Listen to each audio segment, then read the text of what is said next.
How you doing? Well, I'm here at the state park camping for free. Ever since the collapse, all the state parks are closed down, and luckily I knew a secret way to get in here, and this is out in the boonies and there's no one else here. So I came alone. Well, not really alone. I want to make sure that I'm safe.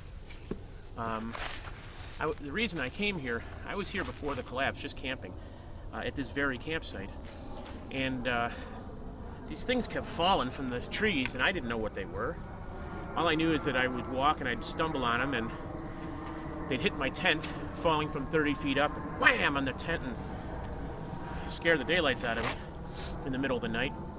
And then I found out they were walnuts.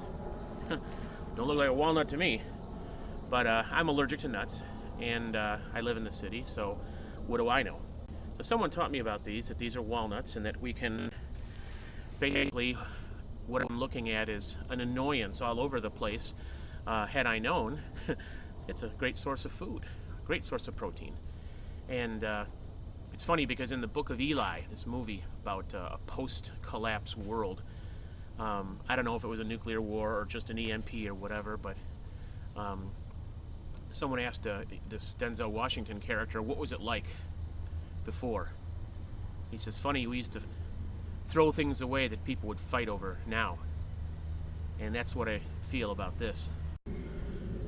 So now, instead of just kicking them around and thinking that they're an annoyance, I took a trip out here with some of my remaining gas. I'm going to fill up the SUV, every available inch of that thing, with walnuts. And I'm not going to process them here because of my allergies and all that. It would make a lot of sense to do that out here, but I want to be here as little as possible. I want to get in and get out before somebody spots me. I'm thinking I can get about 1,000 pounds of walnuts into the SUV and get out of here pretty quick. I came here in the night last night so nobody would see me, and I've been gathering, geez, a bucket like this. This is about 10 pounds. It took me just a few minutes. Once these cleared out campsite areas are picked clean, it'll go a little bit slower, and I got to be careful for poison ivy, but I'm thinking 1,000 pounds of walnuts is what I'll end up with once I get the boys processing these at home, and we'll build a 2x4 frame with some screen over it so the squirrels can't get it while they're drying out, and then I'll have a great barter item. We still have enough food that we'll only use maybe 200 pounds of the walnuts, and the rest we can barter. But I've been really a little bit paranoid. Obviously I brought my Ruger because you just don't know these days. People could be watching me and waiting for me to do all the work and then just take everything from me.